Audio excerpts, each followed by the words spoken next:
Hi everyone, welcome to this new video where I'm trying to rank every single card in Star Wars Unlimited.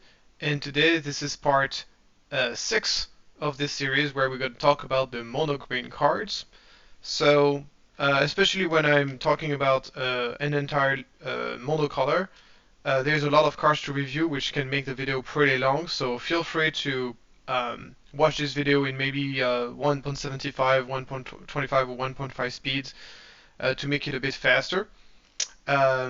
Because by myself, I have no idea I can make these videos any shorter.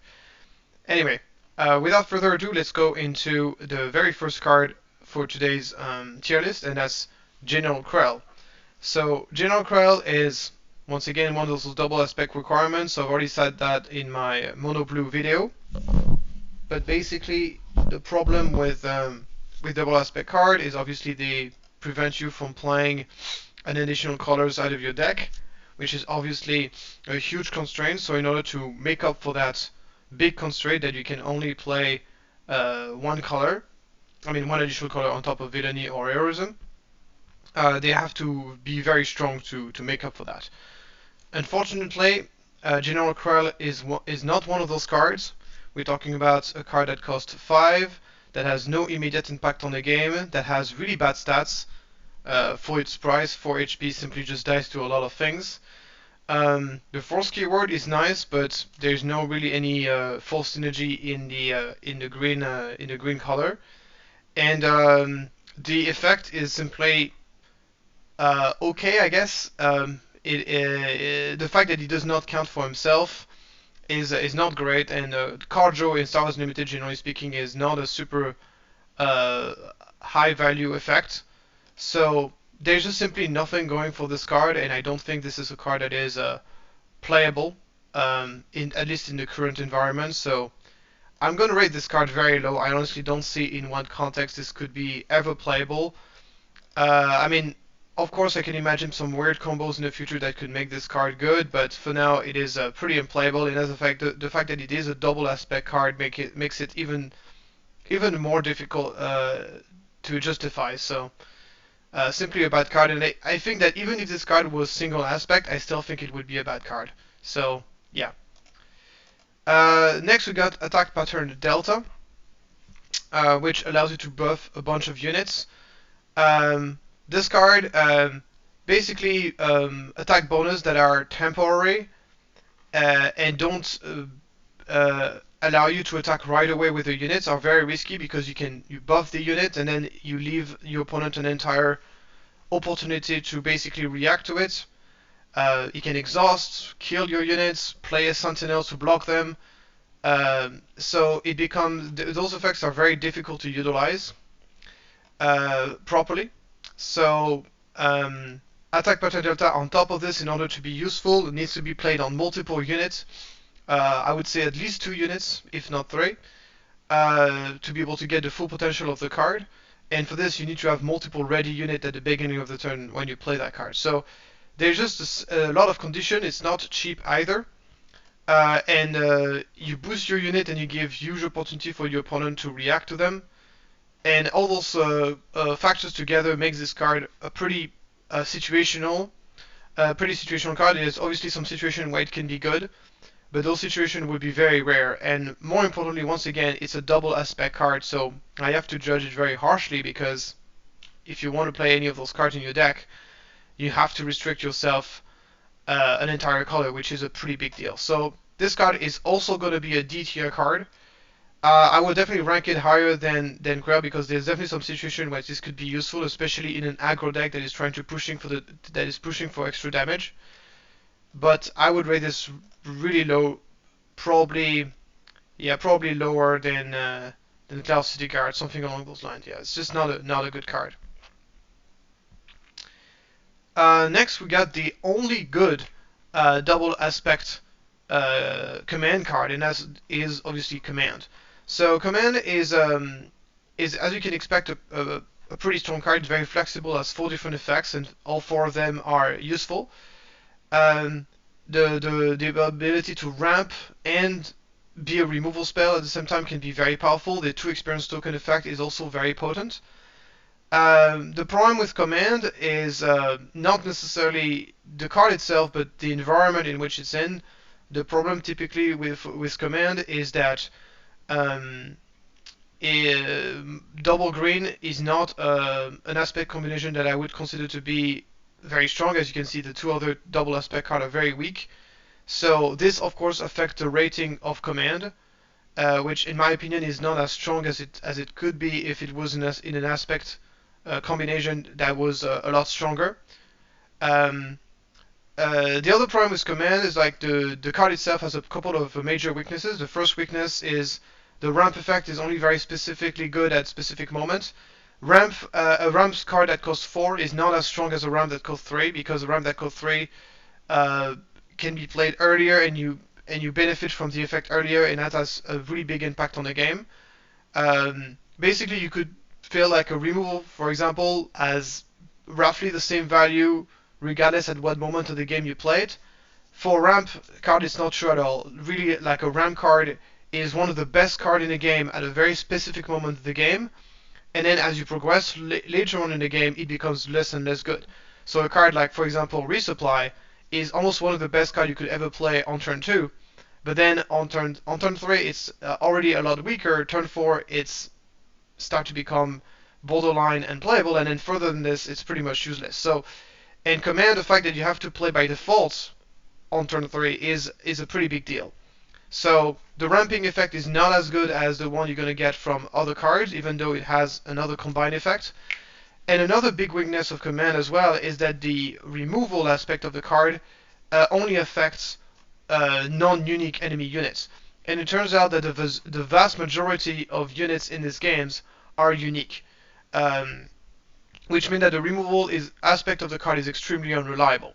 So, in my opinion, Command is the weakest of the double aspect requirement legendary card.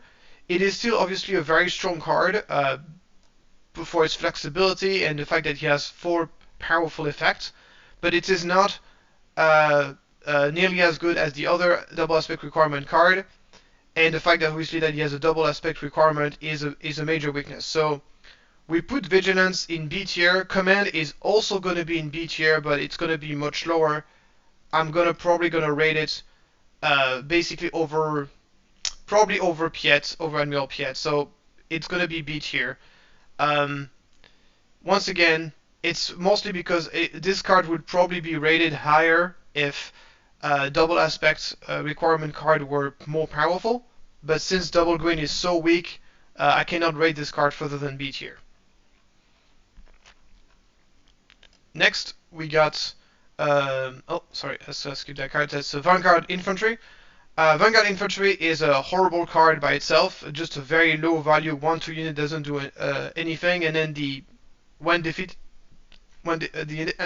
effect triggers, it's not that impactful.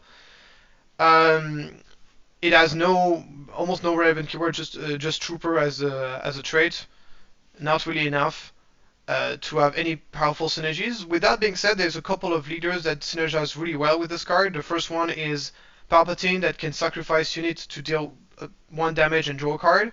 So if you play Vanguard Infantry and then you play Palpatine, you can basically ping, draw a card, and give an experience token for 2 resources in total. It's not mind-blowing. It's not terrible. It's not mind-blowing. In my opinion, this is not better than other things you can do with Palpatine.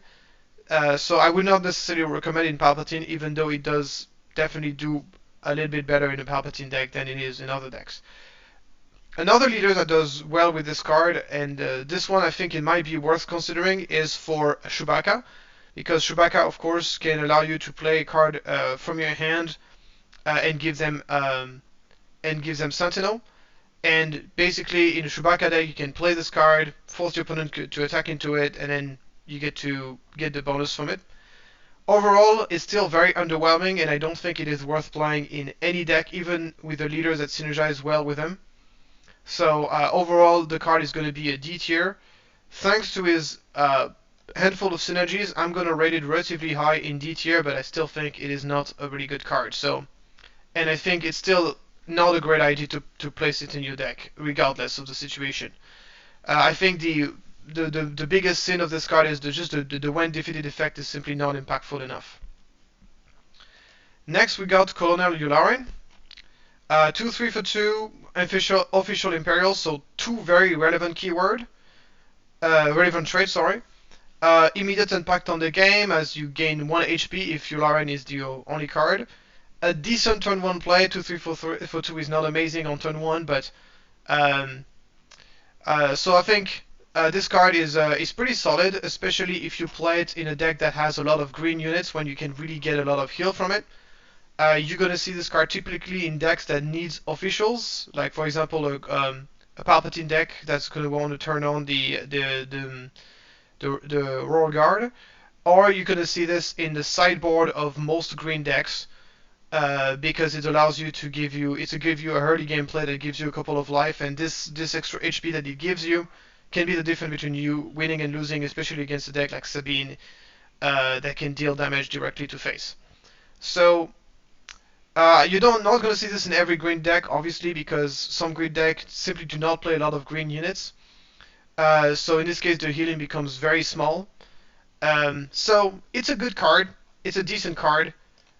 So I think it's worthy. It's played enough, and I think it has an effect that is unique enough and occupies a role that is unique enough to be deserving of a B tier slot. I'm going to place it just slightly over Admiral Piet. As a card that is really compensative. One of the major weaknesses of the green color. The green color is, in generally speaking, very weak to aggro, and Yularen just does help a little bit with that. And I think this is like this factor alone that makes this card see a lot of play, despite not being amazing in a vacuum. And he also has, once again, being Imperial and official, gives a lot of synergy. It's also mono green, so it gets played in a lot of decks, including in the Heroism deck. And now, the final thing I want to say about Yularen is that it combines very well with the U-Wing reinforcements. So you can basically play U-Wing reinforcement, bring 3 units, and the Yularen will give you, if all 3 units are green, you gain 3 HP from Yularen, which is pretty nice. Obviously, you need to play a lot of green units to make that happen, but some decks do, so it's pretty good in that context. Next, we got Frontier Shuttle.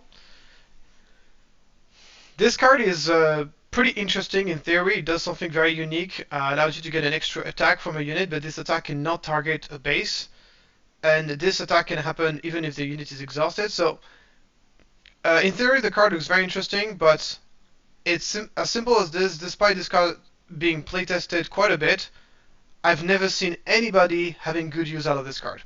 The ability just seems to be extremely situational. Most of the time, whenever you're attacking with a unit, you only attack once, so you get some damage on your unit, and if you don't want to attack another time on the same unit on a different target because that would kill your unit. So being able to get a free attack is not really free, because if you're attacking another unit, you're taking damage back. So if this card allowed you to attack base, it would be amazing, probably overpowered. But the fact that it only allows you to attack against a unit is a major weakness for the card, and makes it extremely difficult to use. On top of this, the action requires you to actually sacrifice the unit itself, which is a pretty big cost.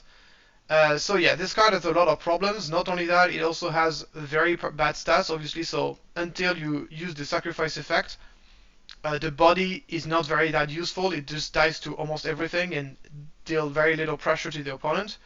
So for all those reasons, I think this card is pretty bad. So I'm going to put it in D tier.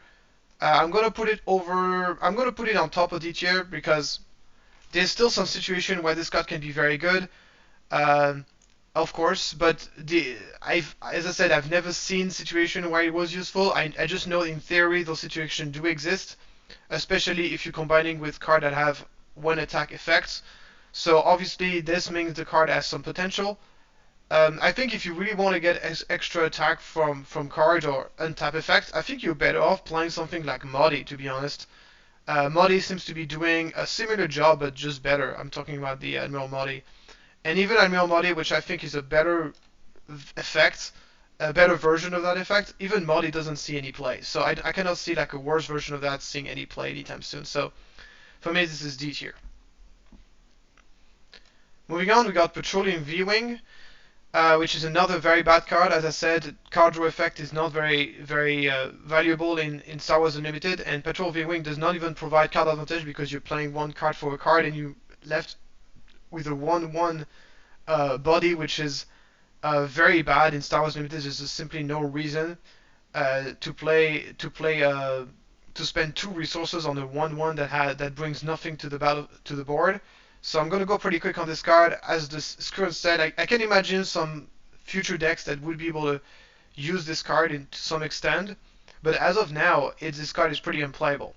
As I said, if there's ever a deck out there that needs bodies on the board that can do something with those bodies, something very significantly powerful with those bodies, and having those cards replace itself is actually relevant. I can definitely see a scenario where this card would be useful, but as of now, with the current sets, this card is pretty unplayable. So I'm gonna put it relatively low, probably in this area.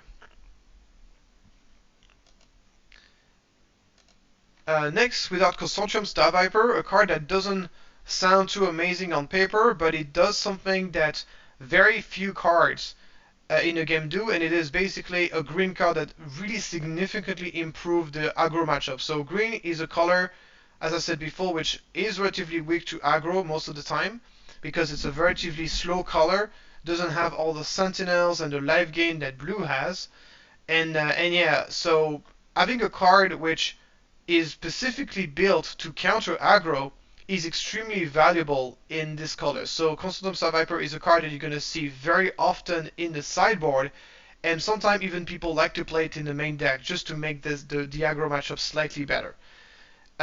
So Consortium Star Viper, why is it good against aggro? Simply because it is 3/3 in space, which will kill most space unit without you losing the Star Viper. So it kills the A-Wing, kills the X-Wings, kills the Arc 170, all the 2/3s for 2 that exist in space. You kill all of them, and at the same time, it will give you HP back with the Restore 2. So you need to have the initiative to get the Restore 2, but that's not so difficult to do. Because whenever you play against aggro, especially against Sabine, very often you're going to have the initiative because Sabine usually give up the initiative to be able to deal extra damage with her ability. So the best use of Consortium Star Viper, especially if you're playing Energy Conversion Lab, then you can directly attack with Star Viper and get your HP back right away. So it's a great card with Energy Conversion Lab. It's one of the best anti-aggro card that we have access to in green. I mean, it is the best anti-aggro card we have access to in green. And for that reason, this card deserves to be rated very highly. So, okay. Now the question is whether we place this in A tier or in B tier. I think the fact that the card is really an anti-aggro card and is not really useful in any other matchup, it's a pretty underwhelming. Also, the Restore 2 is not guaranteed. You need to have initiative. All those factors together makes me that I think the card is not deserving to be in A tier, but it's definitely going to be a relatively high B tier. I'm going to place it. I'm going to go as far as saying I'm going to place it above Kondoku. As I said, the card in a vacuum is not amazing, but just simply the fact that it is the best option you have against aggro in a green, in a color that is very weak to aggro in general, and that niche makes this card very, very, very good. So I'm going to put it very high B tier. Next, we got Oulstead Militia. So this card could be a 3/4 for 3 Sentinels, which would be pretty good. The problem is you need to have 6 or more resources for this unit to get Sentinel, and by the time you need Sentinels, which is usually in the early stage of the game. This card does not have Sentinel when you need it to have Sentinel. Obviously, Sentinels later on in the game can be very useful, but then would you not be better off playing a unit that always has Sentinel? That's the first problem with this card. The second problem is that it's competing with other very good 3-drop Sentinels. So I'm mostly thinking about Echo-based Defender, Roar Guard, and also Cell Block Guard. I would rather have a 3/3 for 3 that always has Sentinel than a 3/4 for 3 that only has Sentinel from turn 5. So it's simply just inferior to the other option that we have access to. So for this, I'm going to place this in D tier, relatively high D tier though, because it is not terrible. But next we got Escort Skiff. So Escort Skiff is a pretty nice. It's basically the cheapest card in the game with ambush, and this has value and also has pretty decent stats.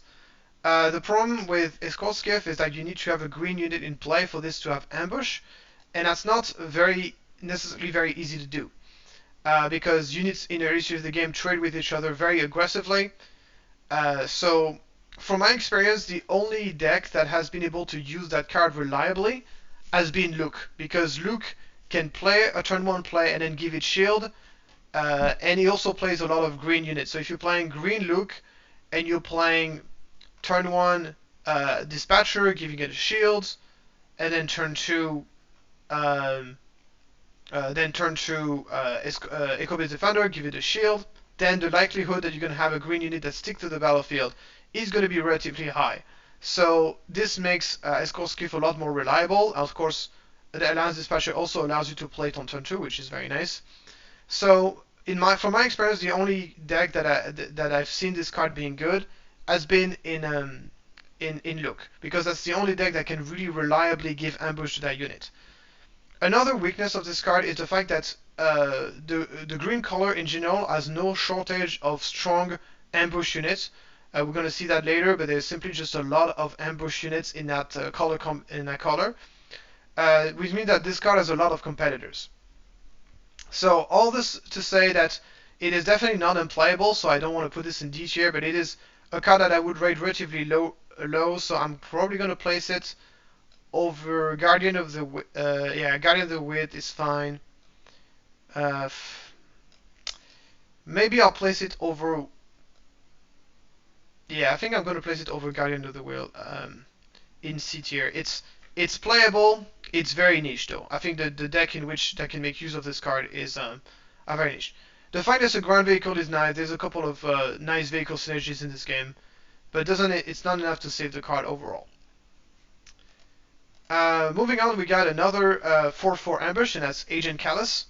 Agent Kallus used to be the staple 5-drop green that you would see in every deck, in every green deck. Since then, it has had a lot of competition. Has been a lot of very powerful 5-drop in this color, which has made Kallus a little bit less playable. The fact that basically very reliably, whenever you're playing green, you can ramp with a Super Laser Technician or with a Resupply in order to play Agent Kallus on turn 3. Is something that is very powerful. Agent Kallus played earlier is very powerful because 4/4 will kill most of the early game units. The card draw effect is also pretty relevant. I've said earlier, and I've said it before, that card draw is not amazing in Star Wars Unlimited on its own, but this card simply does more than just drawing your cards. It basically has an immediate impact on the board, will kill something, often will stay alive, and then will draw your card in the process. And if your unit does not finish off the Kallus, it will keep you drawing more and more card as the game, because it draws your card for either your unique dying or the opponent's unit dying. So that also obviously makes the card very reliable and draw you multiple cards, which obviously is a strong effect. Even though, as I said, I don't advise people playing card that only card draw, but when the card is powerful and also draws your card, that's really good. So right now, as I said, Agent Kallus has gotten a lot of competition, which has made the card less good than it used to be. But I still believe there's a few decks that really want that effect. I'm mostly thinking about Han Solo, which really likes card draw. So I think the card is very solid, and for me, it's going to be in the B tier. So I'm going to place this card. Okay, are we placing this over Gideon? This is a tough call. Those are two different cards. Gideon does not really have an immediate impact on the game. Kallus does. But of course, Gideon's very nice stats, very powerful ability, far more punishing if he left alive. Kallus also mono green can be played in most in a wider diversity of decks.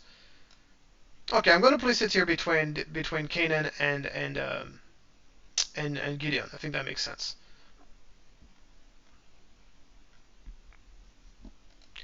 Moving on, we're probably gonna. This is probably the biggest sleeper in the history of Star Wars Unlimited so far. So what a sleeper is a card that people initially don't think very highly about, and then suddenly someone finds a specific tech or a specific interaction with this card that makes this card incredibly much more powerful than people thought. And Steadfast Battalion, for several weeks after it got revealed, people did not really think much of it. Mostly people consider this card to be um, a pure draft card for limited format. In fact, she was introduced during the limited stream where they were showing us the mini draft cards. So a lot of people assumed that this card was simply just a draft card, and that is not entirely true. Steadfast Battalion has a very strong quality is that it's basically a 7/7 overwhelm for 5 if you have a leader into play. And 7 attack is a very important point to get to in this game, because it turns out that some of the most popular leaders in the game happens to have 7 HP. So Krennic, Luke Skywalker, and especially Boba Fett, all 3 of those leaders are extremely popular, and all 3 of them have 7 HP. And being able to kill those leaders in one shot with Steadfast Battalion is super relevant. So obviously we're talking about a 5-drop that doesn't have an immediate impact on the game. You play him, an opponent can obviously kill it before it has the time to attack. But if you are using Energy Conversion Lab and you attack with Steadfast Battalion right away, you're talking about a 7/7 that comes to play, kills something immediately, and does a pretty good job, and is left alive after that. So obviously you need to have your own leader into play. So, but once again, most of the leaders in the game deploys on turn 5, so you deploy your leader on turn 4. Sorry, so you deploy your leader, you have your ECL available, and then you know as soon as your opponent puts a unit, ECL, boom, and you can ambush and kill that unit in one turn. So this card is unexpectedly powerful. It's also quite good in aggro as well. We've seen this card seeing play in green aggro with specifically Sabine aggro that use Energy Conversion Lab again. And the idea is that you're going to be, once Sabine is into play, you're going to be ambushing with Steadfast Battalion, giving a +2/+2, turning into a 7/7, and because it has Overwhelm, you can target something that is relatively small, kill that thing, and still deal a bunch of damage to the base. So for all those reasons, this card has been way stronger than people thought, and a lot of people think this card is one of the best 5-drop in the game, and I agree with this. It's one of the best 5-drop in the game in those very specific decks. So obviously there's a couple of things that needs to happen. First of all, you need to play Energy Conversion Lab. This card is not playable without it. Obviously that means you need to save the Energy Conversion Lab effect for that card, so that's a bit of a problem. It's not good against everything. And also you need to have a leader that deploys on turn 4. So that's a lot of prerequisites in order to be able to use that card. But if you do have all those requirements, then the card is very good. So for me, this is going to be a B tier, and I'm going to play. I think this card sees enough play that I want to rate it over a Jedi's Lightsaber, under a Vanquish, over a Jedi's Lightsaber. Really a card that has surprised a lot of people on how good it is, and deserving of a B tier spot. Moving on, we got Mercenary Company, a card that is actually relatively similar to Steadfast Battalion, but it costs 1 more. Doesn't have this crucial 7/7 stats that we need to kill those very important leaders. It does have Ambush by itself, so it's a card that is playable in aggro because it comes into play, kill something, deal damage to the base. With that being said, if you're looking for a finisher in an aggro deck, there's just far better options than Mercenary Company. So it's not a terrible card, it simply is inferior to all the options that we have for that price range. So it is going to be in D tier. So I'm going to place this under the Cargo Juggernaut, but over the Vanguard Infantry. Moving on, we got the 97th Legion. So this card suffers from the problem of being a 7-drop that doesn't have an immediate impact on the game. Anything that costs more than 5 and does not have an immediate impact on the game better have something extremely powerful to justify that. because it means the card is incredibly slow. And 97th Legion, I think, is too slow overall for constructed. Yes, it's a big boy. There's certain decks that are going to struggle a lot to deal with such a big unit, but a lot of decks also will have either an extremely easy time dealing with it, or either will simply just completely ignore it and do just fine. So this card I don't think is very playable in constructed, so I'm going to put it in D tier. Once again, the same problem with the Blizzard AT-AT. So yeah, I would say, yeah, I'm gonna put this, yeah, in D tier, somewhere around there. Next, we got another expensive card, but it doesn't suffer from the same issue as 97th Legion. It is the Reinforcement Walker. So Reinforcement Walker is also a card that surprised everybody because it's a single aspect uncommon card that turned out to be one of the best 8-drop in the game. So why this card is so good? Well, first of all, immediate impact on the games. It comes into play, gives you basically heal 3 HP from your base right from the get-go. That's huge. All draws you a card if you. It's flexible because you can choose between the HP gain that is going to be more against aggro and mid-range and the draw card that is going to be against control. It has very high stats. It's a 6/9. It's very difficult to get rid of. And it has continuous value. If it's not being dealt with, it will attack and re-trigger its effect over and over and over again. So there's simply the flexibility, immediate impact, and long-lasting effect of that card makes it an incredible strong card. And you're gonna see a lot of green decks is gonna play this card either in the main or in the sideboard. It's just an excellent, solid, very solid card that has a, and also there's some cool synergies you can do with it. If you can give it ambush using Piet, you can play it and then attack with it, get the double trigger. Yeah, any ways to give this card ambush is obviously amazing. So now just a very solid card. So I'm gonna rate this card relatively highly. So where do we rate this card? So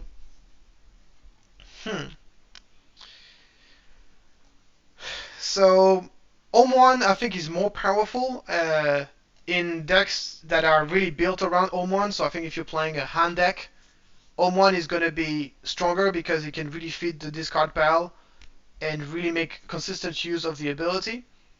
But in almost any other deck, Reinforcement Walker is a stronger option. I think this card is good enough to be an A tier. This is honestly one of the best 8-drop in the game. It's very consistent. I'm going to put this over Yoda, maybe over Avenger, maybe over Redemption. Okay, this is, yeah, it's crazy. This card is A tier. I think it's just that good. There's some decks that would prefer playing Ohm1, but the vast majority of the decks actually prefer to play this card. Because Ohm1 sometimes can be a little bit clunky. You play him, and you don't have something good to get from the discard pile. Reinforcement Walker is a lot more consistent. It also brings value every time it attacks. So I have a slight, and also the fact that it's mono green means that it can be played in any deck. That also has to be taken into account into the rating, while Ohm1 specifically is for green and white. So the fact that this card can be played in villainy decks, just incredible. So this is a very solid card. Next, we got Academy Training. Academy Training is a very simple card, and it is pretty good. It is one of those cards which I think is pretty good in aggro. It's one of those rare green card built for aggro. The problem is, at the moment, if you are an aggro deck, very likely you are playing for a cause I believe in, which wants you to play as many heroic cards as possible in your deck. And the problem is, to justify including into your deck a card that is not an heroic card, it has to be a very, very powerful card. Unfortunately, Academy Training is a good card, but it's not a card that is powerful enough for you to justify playing a non-heroic card in your deck. So very often people simply don't want to play it. So it's a good card. It's simply not super well positioned into the meta because there's simply no real aggro decks that is not playing for a cause I believe in at the moment. And that hurts the card rating a lot. So in the context of Spark of Rebellion, I think Academy Training is not super well positioned, but it is a solid card and deserved to be included into this list. So let me take a look. So some people would say, well, it's strictly worse than the electro staff. But the electro staff can academy training can be equipped to any card, including vehicles. And also, green is a better card for aggro in general than electro staff. So I think it deserves to be rated higher. Okay, I'm gonna place it. I'm gonna place it there. As I said, it's a good card. It's just in a very unfortunate place in the meta right now. Next, we got a card that is very similar to Academy Training. It is the Hardpoint AV Blaster, which is literally better because it has an effect on top of the +2/+2 that deals 2 damage to a unit in the defender's arena. So turns out the ability is not that easy to use because it doesn't actually trigger if you are attacking a base. So the ability is more situational than it seems at first. But really what kills this card is the fact that it can only be attached to vehicles. And that is a huge constraint because there's far fewer vehicle units in the game at the moment than there is regular units. So vehicle attachments unfortunately have not been very good in Spark of Rebellion because they're just so situational. Already upgrades by themselves are relatively situational because they require you to have a ready unit to really be at their full effect. But the fact that it's only for vehicles specifically really kills the card, and the card is not good enough to really recover from that restriction. So at the moment, Hardpoint AV Blasters is not really playable, and simply there's just not enough vehicles in the game to really build a proper vehicle deck that would want to utilize that card. And even if that deck ever come to be, which I don't think it's possible to make right now in the current card pool, or if you do, you're just going to have to play a lot of very bad cards. So all these factors together means that this card is currently going to be D tier. I'm going to place it relatively high D tier because I think, as I said, as soon as we reach that critical mass of vehicle, then this card is going to come into the conversation as being a very good upgrade. Next, we got Traitorous. Traitorous, I have a long history with that card because I've been very high on that card for a while, and some people in the community have been disagreeing. There's been some probably one of the most interesting and heated debates surrounding that card of whether it's a good card or not. And my opinion is that this card is amazing. It's extremely high impact. It's relatively flexible, like it's not as situational as it seems, and the impact on the game is just very high. So how do you want to utilize this card? So basically, if I like to compare this card to cards like Kallus, for example, Agent Kallus, which is here B tier. B tier is basically you spend 5 resources, you come into play, you kill something, and you leave the Kallus on the board. Traitorous is like this in the sense that there is a 3-drop in play. You play Traitorous, you take control of that 3 drops, so you kill a unit, and now you have a body on your own. And that's very effective, because often the 3 drops that you've stolen from Traitorous is going to be stronger than the Kallus that is left with a few damage on him. And Traitorous can deal with things that Kallus cannot. Notably, unit that has 5 HP, like Boba Disintegrator. And also, one of the greatest quality of Traitorous is that it's a card that can affect the ground and the space. It can also steal 2 drops, and also another interesting factor is that if you're stealing a unit that is ready, you have a ready unit on your side of the battlefield, so it's incredible. So not only are you stealing a unit, you're also gaining that unit for that turn that you can utilize right away. It's very strong against some of the best cards in the game. For example, stealing, you're both playing, let's say you're both playing a ramp deck, and you have a timing window where you can steal a Super Laser Technician. This is almost a game-winning move. And the thing about this card is like you don't have to play it on the 3-drop for this to be good. You can play this simply on the 2-drop, and that's completely fine. You play this on the 2-drop, you kill the 2-drop, gain the 2-drop, and that 2-drop is in play ready. That's a pretty good thing. So the card is relatively easy to use as a removal spell that gives you a unit at the same time. High impact, and it's flexible because you can play it on the ground and in space.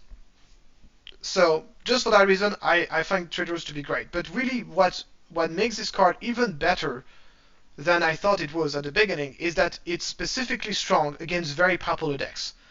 It's very strong against Boba deck because it's still Boba Disintegrator and it steals 7th Fleet Defender.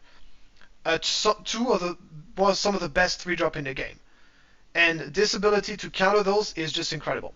Also, I forgot to talk about this, but obviously it is a huge blowout against anybody who likes to place upgrades on units. So a card that can be extremely oppressive, like for example, you play a Yoda and then you play a Jada's lightsaber on him, or you play a fifth brother and you play a fallen lightsaber on him.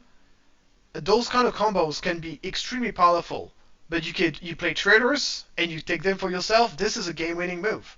So this card is just incredible. In my opinion, this card, even though that's not necessarily the case right now, I think this card should be played in almost every mid-range green deck. Like every mid-range and controlled green deck should be playing that card, almost.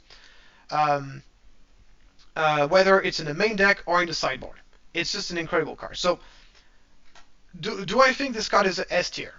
I don't think this card is S tier, and the reason why I think this card is not S tier is because it gets hard countered by certain things. Of course, it's the most expensive upgrade in the game, so there are going to be cards that can kill Traitorous, and that's a huge swing when that happens. And that weakness alone prevents me from rating this Traitorous A tier, because as soon as people start to replay a lot of Traitorous, people will start putting upgrade removal in their sideboard, and suddenly Traitorous becomes a very bad card because it gets outcountered. You can literally play Confiscates and destroy Traitorous for 1 and completely swing the game on the other side. So, with all that being said, how do I rank Traitorous? So, I think that the best way to use Traitorous is to place it in the main deck, and then if you expect your opponent to play anti-upgrade card, take it out of your main deck and place it in the sideboard for game 2. If you play it like that, it's a great card and deserves to be in every green mid-range deck. So I'm going to place this card in A tier. As I said, it has a fatal weakness. I'm going to place this over Obi-Wan but under Echo-based Defender. By the way, also a great card against Echo-based Defender if you... So yeah, just a card I think is very powerful. And also, obviously, it's mono green, so it can be played in a wide variety of decks. Next, we got Recruit. So, Recruit is, you play a card, you get a card. As I said, sacrificing tempo in order to get card selection. Not super worth it in the game at the moment. Card selection is not something that is particularly powerful. There's also a small but a chance to whiff with this card, which is also pretty bad. I'm not a big fan of Recruit. Some people were playing this in Boba because Boba has often, thanks to his ability, some resources to spare to play a Recruit and dig into your deck for a specific card, notably the Fire Spray. So it's not completely terrible in Boba, but even in Boba, it's not great. At the moment, I'm going to be placing this card in D tier. It is not unplayable. It isn't. Okay, I'm going to put this at the bottom of C tier because it is not unplayable. You can play this in Boba and have some decent result with this card. But outside of this, I don't see any reason to be sacrificing a bit of tempo to get a little bit of card selection. That just doesn't make any sense in most decks to do that. Once again, Boba has this untap ability. Sometimes having a 1 resources card to play can be nice. And it's also good because there's an even synergy with Bosk, and digging to be able to get your Fire Sprays is a nice thing to do. But yeah, outside of this, I don't see it, and even in Boba, it's far from being an auto-include. So I'm going to put it lower C tier, maybe over the Vigilant Honor Guard. Yeah, maybe over the Wilderness Fighter. Maybe over the Bail Gunner. Okay, let's put it in this area. It is not unplayable, so it's definitely not going into D tier. Moving on, we got Tactical Advantage. 1 mana +2/+2 for unit. So what I said about Attack Pattern Delta is also true for Tactical Advantage. Temporary buff spells that do not allow you to attack when you play them are typically not very strong because you play them, and your opponent has a chance to react to them, and then if he does, not only are you losing your unit, you're also losing the buff you placed on that unit. The 2 HP bonus is almost irrelevant, because yes, you get to kill that unit or whatever, and unit doesn't die right away, but at the end of the turn, you will lose that health bonus, which will make you lose the unit. So it's almost just the only thing that is relevant about this is the +2 attack. But once again, because you don't get to attack with this right away, you're not guaranteed to actually benefit from that +2 attack bonus. So it's very low impact, it's quite situational, and there's also plenty of other cards in the game that do similar things but better. So, in my opinion, it is not unplayable. It is unplayable. It is one of the worst cards in the game. I'm going to put this at the bottom of D tier here. In my opinion, it is one of the worst cards in the game. Even in draft, I wouldn't be happy playing a card like this. So, yeah, at least in constructed, it is completely unplayable, and I would put this at the bottom of D tier. Yeah, no problem. Next, we got prepare to take off. So, prepare for takeoff. So I've said earlier that cards that only draws you card are typically not good in Star Wars Unlimited. I think prepare for takeoff is an exception to that rule, because this card has a lot going for it. So first of all, it is cheap. It draws you 2 cards for 2 resources. There is no other card in the game that can give you reliably 2 cards for 2 resources. And you also get to dig relatively deep, because you dig up to 8 cards into your deck to find 2 vehicles. Obviously, this card is only playable in a vehicle deck, or in the deck that plays a significant amount of vehicle. I would say at least 15 vehicle, and this is a deck building constraint. But if you have a deck that needs card advantage and plays vehicle, then this card is pretty good. So with the current card pool, this card is very situational, but there's some situation in which it can be good. I'm going to place it in C tier, and I'm going to rate it significantly higher than... I'm going to put it... yeah, I think it's fine. Yeah, the middle of C tier is fine. As I said, it's not currently the best card. So good because we don't have enough vehicles to really make a proper vehicle deck. But then if you really build a proper vehicle deck, then this card is just... You get 2 cards, you get to dig very deep, 8 cards deep. And you get 2 cards for 2 resources. That's a pretty good ratio. So I like this card. But it's at the moment it's very situational in terms of how often you can play it in deck. Okay, so if you followed my video where I talk about Super Laser Technician, you know what I think about RAM cards in this game, especially RAM card that costs 3 and that is unconditional. And Resupply is the quintessential RAM card in this game that is available to both Villainy and Heroism. I've already rated Super Laser Technician S tier. A lot of people rate Resupply a lot lower than Super Laser Technician, and honestly, I don't understand why. Because I think Resupply is just as good as Super Laser Technician, if not better, in a lot of situations. So, Super Laser Technician is good, but it can be countered, it can be waylaid, it can be traitorous. So, and your opponent can decide to just play not play any units on this side of the battlefield to simply just prevent you from utilizing Super Laser Technician.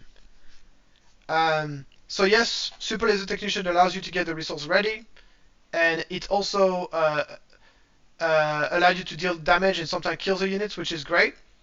Another advantage that Resupply has is that if you want to deploy your leader, you play Super Laser Technician, and you have to wait for the unless you have a way to sacrifice him, which usually costs resources. You have to wait an entire turn to be able to sacrifice him and get that extra resource. While Resupply, you can play it and you get that extra resources and you can deploy your leader right away. So I don't think Super Laser Technician is strictly better than Resupply. If you are playing a deck that has the potential to when you can sacrifice your own Super Laser Technician, like for example a Vader deck or a Palpatine deck, and you also have access to Energy Conversion Lab, then no question about it, Super Laser Technician is the better card. But in all the other decks, I think Resupply is often better. And obviously, Resupplies can also be played in Heroism and in other decks. So I'm going to obviously place resupply in the S tier. And in my opinion, this card, in many situations, yeah, it's very hard because they're very similar cards. I'm gonna place resupply, because it really depends on the deck. Yeah, there's some. I'm gonna place resupply over Superlative Technician because I think the. No, I think it's tough. Okay, I'm gonna place it under, but it really depends on the deck. But yeah, they're both very powerful. They're both on the same power level almost. And so people say, well, if I'm playing Superlative Technician, I don't need resupply. But that's very wrong. If you need, if your deck need ramp effect to perform, usually it's going to need as much ramp as you can get. And if you want to make your deck consistent, playing double the ramp is usually a good idea. So for me, you should be playing both both cards. If you're playing SLT, you should always play resupply as well. So that's yeah, resupply ramp is amazing. And if you want to understand why, just go back to my video Superlative Technician. You will know why. Next, we got Strike True, which is pretty much the only removal spell that green has the removal event, sorry, that green has access to. And for that reason, it deserves some praise. Because obviously green is a color that is very proactive and doesn't have many ways to answer what the opponent is doing. And if you're playing double green, you're gonna need some way to interact with your opponent, and this is where Strike True can be good. Also, if you're playing green blue, let's say, or a green blue in heroism, sometimes you need removal that are cheaper than takedown, and Strike True can perform that role. With all that being said, it's not a particularly exciting removal because it requires you to have a unit in play, and this unit needs to have enough attack to kill a unit. I would much rather play a card like Open Fire that deals 4 damage no matter what, rather than playing Strike True that sometimes can do better than 4 damage, but more often than not will not, and also requires a unit to be in play that is more situational. So for me, I'm going to place this card in C tier. I'm going to place it relatively high C tier. I'm going to place it maybe over the Academy Defense Walker, but below the Rogue Squadron Skirmisher. And that's it for my all my green cards. So I just want to say as well that if you disagree with anything I say, or if you want to have more explanation on something, feel free to say it in the comments below, and I'll definitely look at it and answer every single comment. And with all that being said, thanks for watching this video, and see you next time, where we're going to be talking about red aggression, red villain, sorry.